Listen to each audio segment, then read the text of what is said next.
faut le malheur pour creuser certaines mines mystérieuses, cachées dans l'intelligence humaine. La joie pour les cœurs qui ont longtemps souffert est pareille à la rosée pour les terres desséchées par le soleil.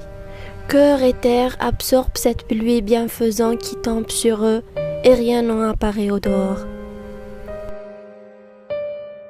Il n'y a ni bonheur ni malheur en ce monde. Il y a la comparaison d'un état à un autre. Voilà tout.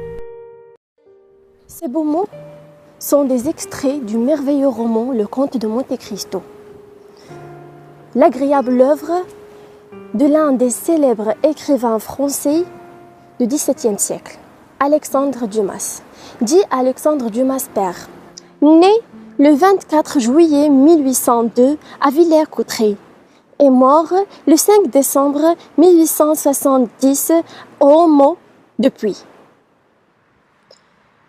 Le Comte de Monte Cristo d'Alexandre Dumas était écrit avec la collaboration d'Auguste Maquet, dont la publication commence durant l'été de 1844. Il est inspiré partiellement des faits réels empruntés à la vie de Pierre Picot. Ce fabuleux roman classique raconte une histoire pleine de sentiments, de principes et de leçons surtout.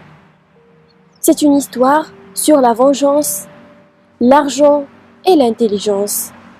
C'est aussi une histoire d'une métamorphose, celle d'Edmond Dantès, un jeune marin vertueux de 19 ans qui, après avoir subi une terrible injustice, se mue en machine à punir.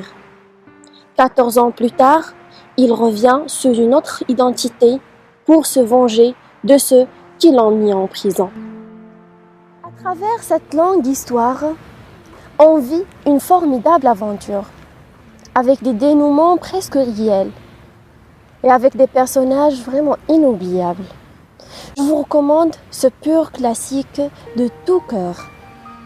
Finalement, je veux remercier Egin Tibadlo et Faïda TV pour cette initiative qui encourage la lecture et les gens à lire.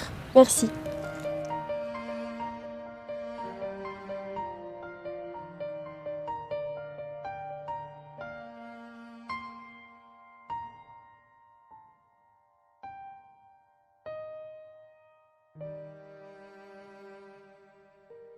Né le 24 juillet 1802 à Villers-Cotterêts, est mort le 5 décembre 1870 à Oma quitte la collaboration d'Auguste Maquet.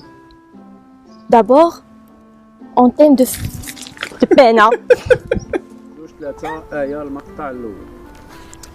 Ces beaux mots sont des extraits du merveilleux roman Le Comte